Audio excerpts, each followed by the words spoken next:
Hello, and welcome to episode 6 of my History of English series, English Starts Travelling. We'll see how English spread around the world, split into even more varieties, until now we don't so much have English as Englishes. If you enjoyed this episode, please click the like button, and if you haven't already, the subscribe and notification bell. Okay, let's go. When I was at school, a lot of history teachers were obsessed with testing us on dates. They seemed to be more interested in when things happened than why things happened.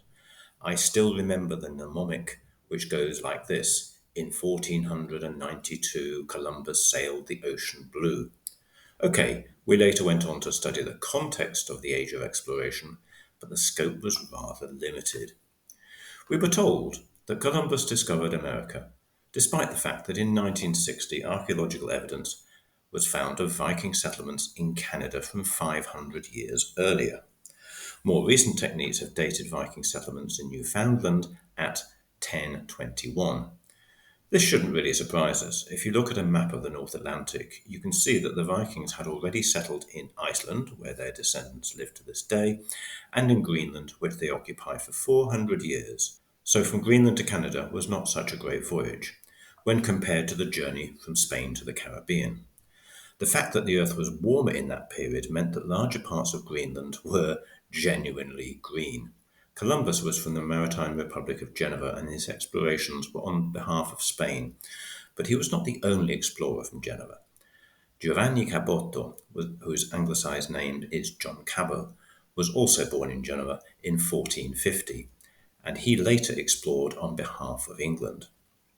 As a young man, Cabot moved from his native Genoa to Venice, where he gained navigational skills. He came to the conclusion that if you sail west far enough, you would arrive in Asia, the centre of the spice trade. In the 1490s, he moved to Bristol with his family. There was a story that deep-sea fishermen from Bristol already knew about a large landmass across the Atlantic, but because of the incredibly rich fishing grounds there, they kept their knowledge secret for business reasons. It also seems that Columbus's brother had spoken to seamen from Bristol as well. However, all this is merely conjecture.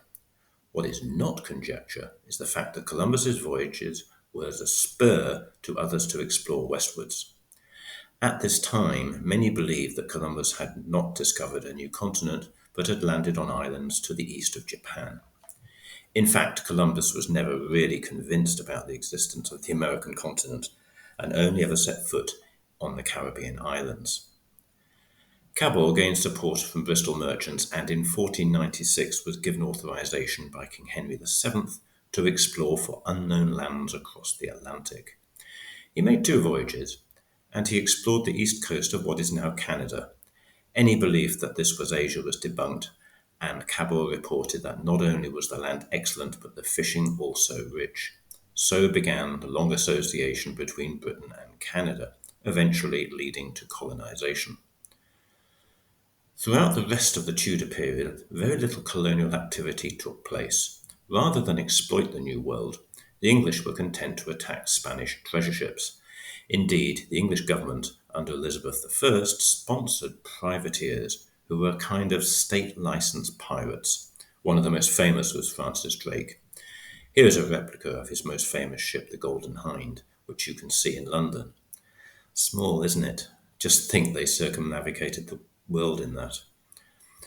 This was the period of extreme tension and frequent wars with the Spanish Empire, resulting in an attempted invasion of England in 1588.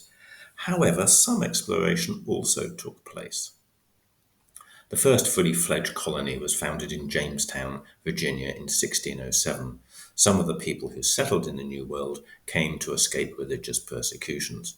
The Pilgrims, founders of Plymouth, Massachusetts, arrived in 1620, although it has to be said that many of the Puritans who arrived were not escaping from persecution, but instead were looking for a stricter and purer religious environment. Both Virginia and Massachusetts flourished with some assistance from the Native Americans. The New World grain such as corn kept the colonists from starving, while in Virginia, tobacco provided a valuable cash crop. The invasion of Jamaica took place in 1655. During the 1654 to 1660 Anglo-Spanish War, when an English expeditionary force captured Spanish Jamaica, it was part of an ambitious plan by Oliver Cromwell, who ruled England as Lord Protector, to acquire new colonies in the Americas. This plan was known as the Western Design.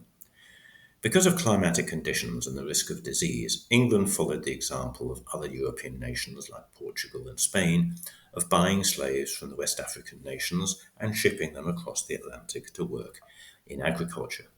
This is certainly the worst and ugliest episode in English history. The only saving grace was that England was the first major country to abolish slavery, despite the cost, and also the only country to compel other countries to abolish it as well.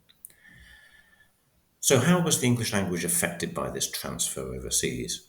One thing to remember is that the early settlers to the various colonies came from different regions of England and later different regions of the British Isles.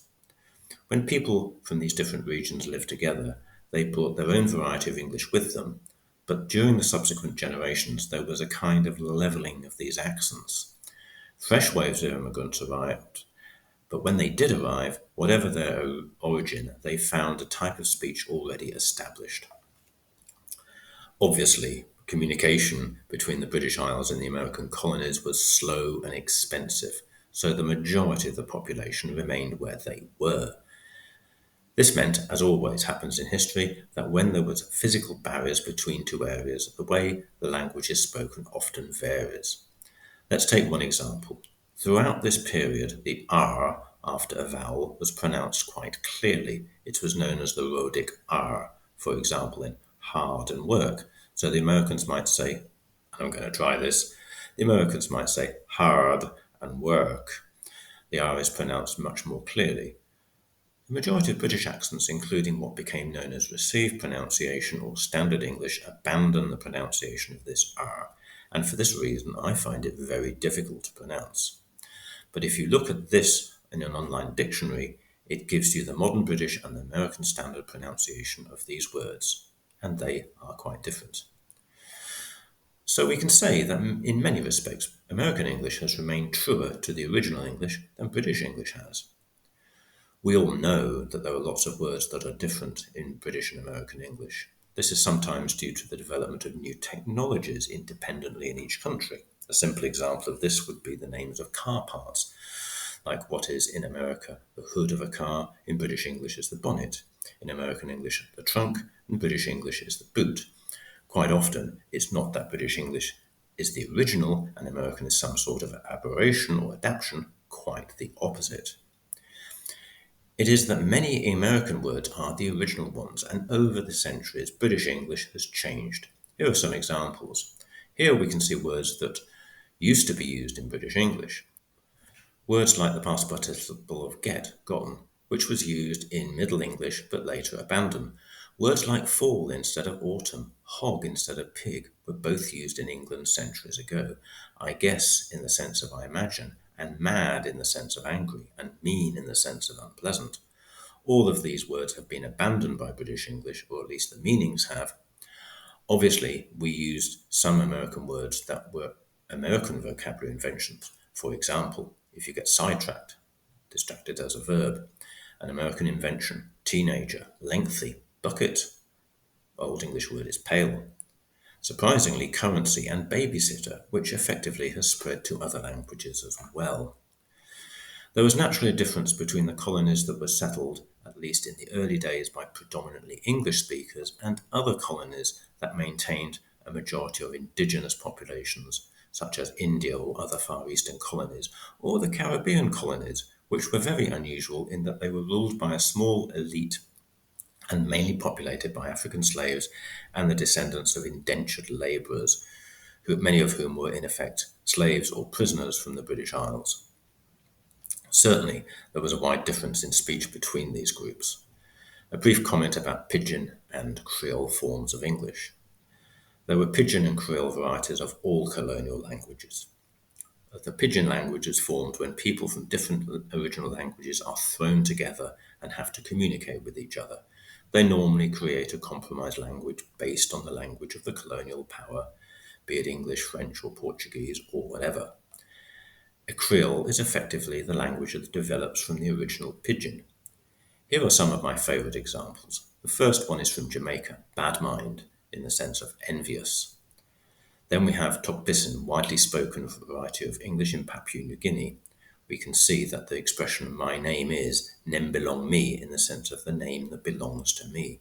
Trinidad and Tobago have brought upsi, in other words, well brought up, somebody who has had a good upbringing.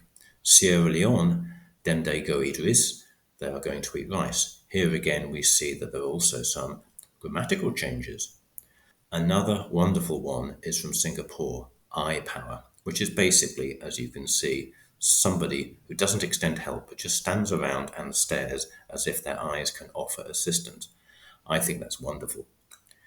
These language types evolved not only as a result of slavery, but also as a result of mass migration to new areas.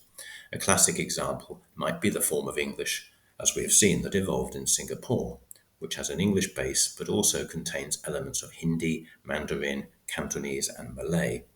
This form of English, which is still used today, is known as Singapore Colloquial English, or Singlish to its friends, and I'll look at this variety of English in another episode because it's really fascinating. While English was spreading around the world, it was also changing in the British Isles. A new form of standardized English was evolving, which we know today as received pronunciation. And that will be the subject of the next video. Bye for now.